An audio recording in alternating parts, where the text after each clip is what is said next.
Ja, guten Tag. In ungewohnter Umgebung. Ich bin Jan, hier am Bondi Beach an der Küste Sydneys in Australien. Warum bin ich hier? Nun, ich möchte für mindestens ein halbes Jahr einen Work-and-Travel-Aufenthalt hier in Australien machen. Das heißt, für meine Reisen Geld verdienen, zum Beispiel in einer Bar wie hier drin oder in Cafés, Restaurants und später vielleicht auch oben weiter im Norden auf Farms arbeiten, um mein Visum zu verlängern, das dann über ein Jahr gültig ist. Ich werde euch jetzt in diesem Vlog erstmal für die 2 Wochen, die ich bis jetzt hier bin, mitnehmen und erzählen, was so passiert ist, was ich erlebt habe, was ich von dem Land halte hier, oder von der Stadt besser gesagt, was ich von dem Hostel halte, was alles passiert ist, welche Leute ich kennengelernt habe, dies, das. Und ja, die Reise beginnt am 21. August, ziemlich genau vor 2 Wochen, Sonntag war es, die Abreise. Ging um 4 Uhr morgens los, Frühstück erstmal auf ganz entspannt und dann von den Freunden abgeholt mit den Eltern zum Flughafen nach Düsseldorf gefahren. An dieser Stelle möchte ich ganz fette Grüße ausrichten an Yannick, Phil und Lino. Vielen Dank für die Fahrt, war sehr, sehr geil. Und ja, Abschied am Flughafen und dann der erste Flug von Düsseldorf aus nach Heathrow in London. Gerade durch die Security durch. Moin. Moin. Dort in Heathrow dann erstmal mit dem Bus Gate gefahren, am Gate was gesnackt und dann direkt nächster Flug Heathrow nach Kuala Lumpur in Malaysia. 13 Stunden lang war das Ganze, gegessen, Filme geguckt, gegessen, geschlafen. Ich liebe es. Einfach entspannen, sich bedienen lassen und berieseln lassen. Hammergeil. In Kuala Lumpur dann erstmal den Dschungel im Flughafen bewundern. Da war einfach ein Dschungel mitten drin im Gebäude. Sehr, sehr geil. Konnte man eigentlich auch reingehen. An diesem Tag war es leider geschlossen. Dann wieder rein in den Flieger. 8 Stunden später bin ich hier am Bondi Beach, am Flughafen von Sydney. Und erstmal überwältigt. Hello, it's me. Auf dem Weg zum Hostel. Es ist, keine Ahnung, 10:30 ungefähr abends. Und ich bin jetzt das erste Mal in Sydney. Und ist ein bisschen spooky, aber aufregend. Mal gucken, ob ich beim Hostelleben ankomme und dann auch mit allen Sachen dabei. Mal gucken. Im Hostel angekommen, erstmal geschlafen bis Dienstagabend, als ich mir dann zum ersten Mal was zu essen geholt habe im Supermarkt. Ich bin erstmal im Supermarkt gewesen, mir die ganzen Sachen geholt, mir Essen gemacht und dann wieder natürlich geschlafen. Mittwoch, der erste richtige Tag, war ich hier am Bondi Beach entlang des Strandes, entlang der Küste spazieren mit einer Gruppe von anderen Spazierlustigen aus meinem Hostel. War sehr, sehr schön, eine wunderschöne Küstenlandschaft entlang des Bronte Beach, des Bondi Beach und am Ende des Coogee Beaches. Wunderschöne Wellen, gibt auch Haie übrigens dort in den Wellen. Die kommen allerdings nicht so nah an die Küste ran, weil es für die zu flach ist. Donnerstag dann das erste Mal in Bondi Junction, dem nächsten Stadtteil hier in Sydney, neue Telefonnummer besorgt und Bankkonto eröffnet. Und wow, dieses Kaufhaus, in dem ich war.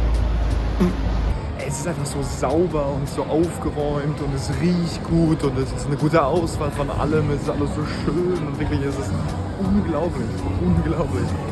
Ich war einfach geplättet. Kannst du auch einfach irgendwelche Sachen searchen, jetzt nach diesem Handyladen gucken. Alter, jetzt siehst du, wo du hin musst, digital angezeigt. Digga, das ist Future.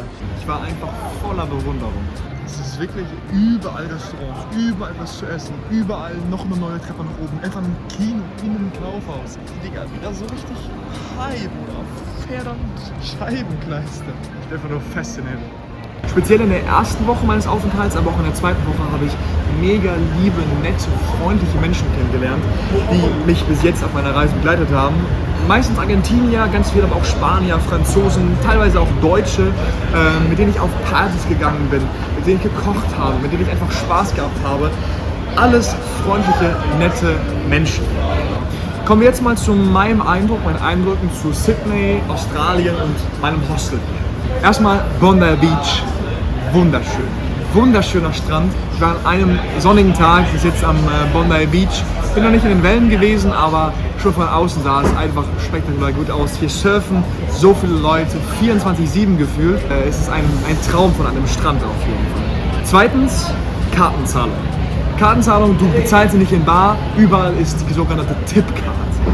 Hier ist es selbst so, dass die Straßenläden, die hier am Markt öffnen, die am Wochenende öffnen, selber auch Kartenzahlung akzeptieren. Die fragen ja nicht nach Barzahlung mit Münze oder mit Schein. Sofort Kartenzahlung. Zack, zack, bing, bing, Tapcard. Richtig geil. Selbst beim Busfahren benutzt du eine eigene Karte, die sogenannte Opal-Card. Das ist diese hier.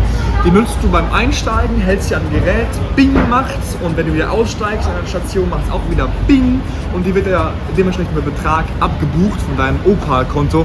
Und das ist es. Das ist die Zukunft. Das ist die Zukunft vom öffentlichen Nahverkehr. Du tappst quasi nur und dealst gar nicht mehr mit Scheinen oder Münzen. Dazu ist auch in den meisten Supermärkten hier Selbstbedienung. Das heißt, du kannst einfach mit deinem Bag zur Station hingehen, kannst deine Sachen abwiegen lassen, einscannen und dann quasi wieder mit Tap bezahlen. Ganz einfach. Ja, Stichpunkt Wetter. Überwiegend nass, feucht, windig, bewölkt, eigentlich immer. Bis jetzt hatte ich, glaube ich, 1, 2 schöne Tage, an denen man an den Strand hätte gehen können, an dem es nicht geregnet hat, an dem es nicht bewölkt war, aber sonst schlechtes Wetter eben. Doch es besteht Hoffnung, der Frühling beginnt hier bald und es wird wieder mehr sonnige, schöne, warme Tage geben. Essen. Kochen lernst du hier, weil du auf dich allein gestellt bist. Und die finale Zutat zu jedem Gericht, Frühstück, Mittagessen, Abendessen, ist immer der Hunger. Der Hunger treibt am Ende rein, wenn zu wenig Salz drin ist, wenn du irgendeine Zutat vergessen hast, irgendwas angebrannt ist, whatever. Der Hunger, der regelt schon. Hier die $13. Let's go, let's go. Die hohen Preise. Es ist echt teuer, wirklich, wirklich teuer, in Sydney zu wohnen, zu essen, irgendwo hinzugehen, irgendwo hinzufahren. Sydney ist weltweit auf Platz 20 der teuersten Städte des ganzen Planeten und das ist nicht unberechnet, denn ein Bier kostet hier ungefähr $12, was umgerechnet, keine Ahnung, 8 Euro sind, 8, 9 Euro. Also wenn ihr hier hinkommt, nehmt so viel Geld mit, wie es geht, spart so viel an, verdient so viel vorher oder geht einfach in eine günstigere Stadt. Problem gelöst. Stay tuned auf jeden Fall für weitere Erlebnisse, weitere Eindrücke hier aus Australien. Und jetzt gehen erstmal fette Grüße raus an meine Freunde, an meine Familie, die mich bis zu meiner Reise und auch immer noch so krass supporten. Wirklich ein fettes, fettes Dankeschön dafür. Und natürlich auch fette, fette Grüße an die größten Mother der ersten Männer des SVS. Alles Liebe, alles Gute geht raus und man sieht sich im nächsten Vlog. Bruder, es ist nicht mal eine Woche her, dass ich angekommen bin. Ich habe meine Schuhe draußen liegen lassen. Guck einfach selbst.